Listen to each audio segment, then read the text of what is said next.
है और मैं केंद्रीय विद्यालय बोर्ड की विद्यार्थी हूँ। आज मैं आप सभी के समक्ष एक एकल नाटक प्रस्तुत करने जा रही हूँ।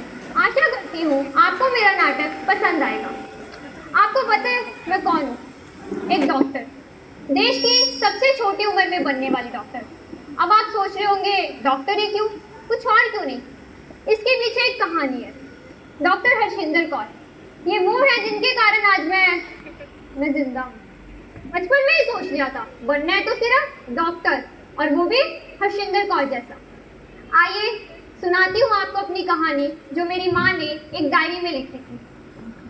हेलो, आप डॉक्टर हरजिंदर कौर बात कर रही हैं पटियाला से? हाँ जी, मैं डॉक्टर हरजिंदर कौर ही बात कर रही हूँ। क्या काम था आपको? वो वाइफ प्रेग्नेंट है तो अबॉर्शन कराना था, वो लड़की है। दिमाग खराब है आपका? आपको पता नहीं आप कैसी बातें कर रहे हैं? लड़का चाहिए होगा आपको। अबॉर्शन एक जुल्म और आप ये जुल्म करना चाहते हैं। शादी लड़की से, प्यार लड़की से, घर-बार लड़की से, और आप अपनी लड़की को मारना चाहते हैं। शर्म आनी चाहिए आपको। हेलो मैम, मेरी बात तो सुनिए।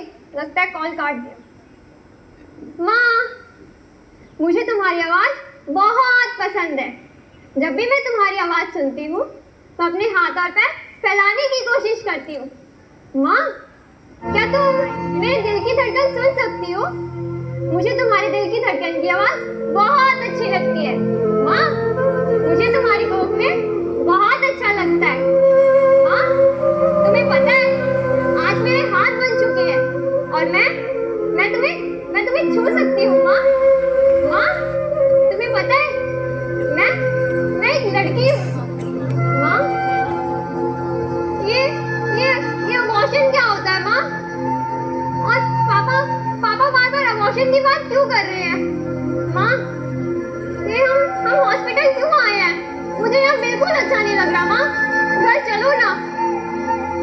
तुम इतनी परेशान क्यों हो माँ? तुम्हें रोता हुआ सुन के मुझे बिल्कुल अच्छा नहीं लगता। घर चलो ना। डॉक्टर ने कहा ना डॉक्टर ने कि मैं बहुत तंदुरुस्त हूँ और हम घर जा सकते हैं, तो घर चलो ना माँ। और हाँ, जब मैं बड़ी हो जाऊंगी तो डॉक्टर से पूछूंगी कि उन्होंने पापा की बात क्यों नहीं मानी। आज का दिन बहुत अच्छा है क्योंकि आज मैं इस दुनिया में आऊंगी और मेरे माँ बाप मुझे देखकर बहुत खुश होंगे क्योंकि उन्हें पता चलेगा कि उनके घर एक बेटी पैदा हो रही है। देखो माँ, मैं इस दुनिया में आ गई। बस एक बार तुम अपनी आंखें खोलो और देख लो कि तुम्हारे घर एक बेटी पैदा हुई है। आ गई तुम मनुष्य इस दुनिया में, आ तो गई, पर अफसोस आगे की दुनिया नहीं देख पाएगी क्योंकि तुझे जिस तरह जो दफनाऊंगा मैं, जब वो कीड़े चींटियां मकोड़े तुझे खाएंगे तब तुझे पता चलेगा कि तूने इस दुनिया में आके कितना बड़ा गुनाह किया है। ये दुनिया तुम लड़कियों के लिए नहीं बनी, और हाँ, तुम लड़कियां इस दुनिया पर सिर्फ बोझ हो और हर बात ये बोझ कम करना चाहता है। तो मेरी बच्ची, तुम्हें तो इस दुनिया से जाना होगा। थोड़ी देर और लेट जा अपनी माँ के पास, फिर तो तुझे इस दुनिया से जाना ही है।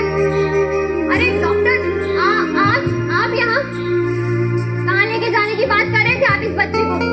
पिछली बार भी मैंने आपको कितनी बार समझाया था, फिर भी आप इस बच्चे को खत्म करना चाहते हैं। इतनी मुश्किल से समझाया था कि अबॉर्शन गलत है और अब आप इसे जिंदा दफनाना चाहते हैं। शर्म आनी चाहिए आपको। माँ चाहिए, बहन चाहिए, पत्नी चाहिए, फिर बेटी क्यों नहीं चाहिए? आप जैसे लोगों को इस दुनिया में रहने का कोई हक नहीं है।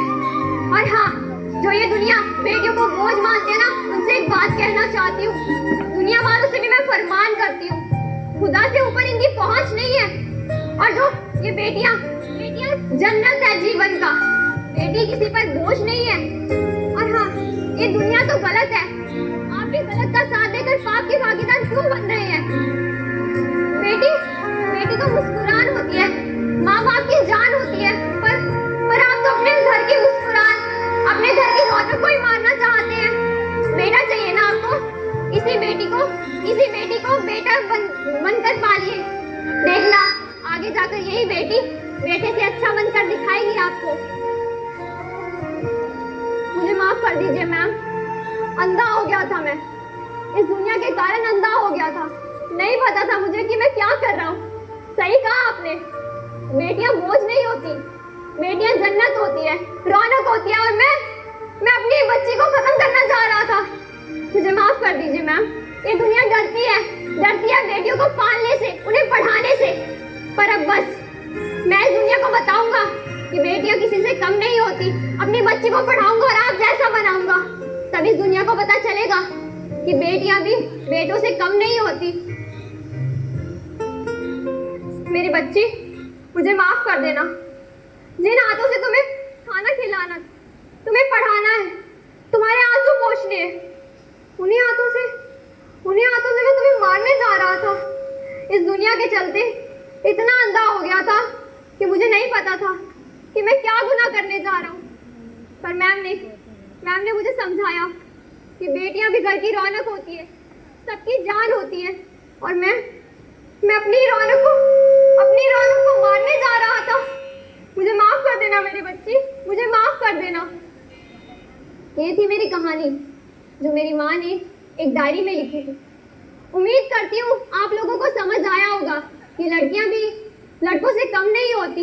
और हाँ, एक बात कहना चाहती हूँ, बेटियों पर अभिमान करो, बेटियों का सम्मान करो। बेटी है, बेटी बचेगी तो सृष्टि रचेगी। बेटी बचाओ, बेटी पढ़ाओ।